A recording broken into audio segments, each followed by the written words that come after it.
Dr. Nick Araza here, talking to you about how healing is synonymous with growing. Okay, so our culture is often taught to focus on symptoms. Okay, that's how I found chiropractic, through symptoms. The problem with that is that there's lots of ways to treat that. You know, I always joke around with Jack Daniels. It works effectively and it's quick, right? Like a lot of drugs or medications or whatever.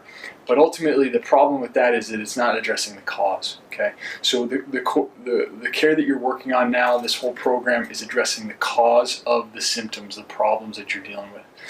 So addressing the cause is awesome because there's a more permanent, long-lasting effect, and there's a lot less side effects in terms of the negative consequences of pharmaceuticals and surgeries and things like that.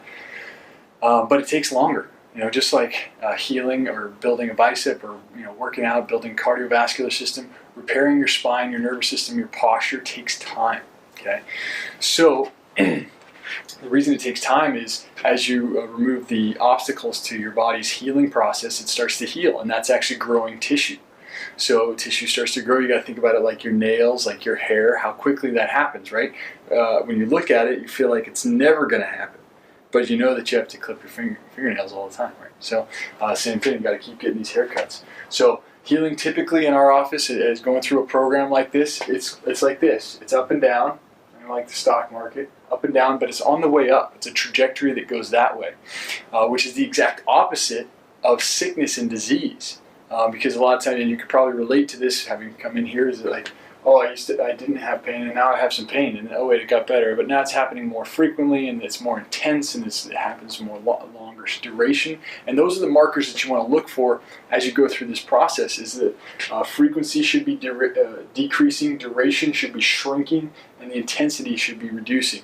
And it might not happen all at once in terms of that. So an example is like migraines or headaches.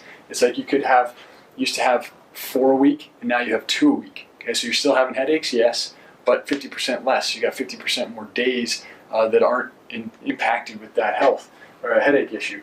Duration, or maybe the headaches, you're still getting them 4 times a week, but they're not all day now. They're only like an hour. Okay, or the intensity. Oh man, it used to take me out from work, and I couldn't concentrate. I couldn't even be present with my kid. Now they're still there, happening is not same often, but the intensity, like I can still do my life now. Okay, so, and we should continue to see all of that continue to decrease over time.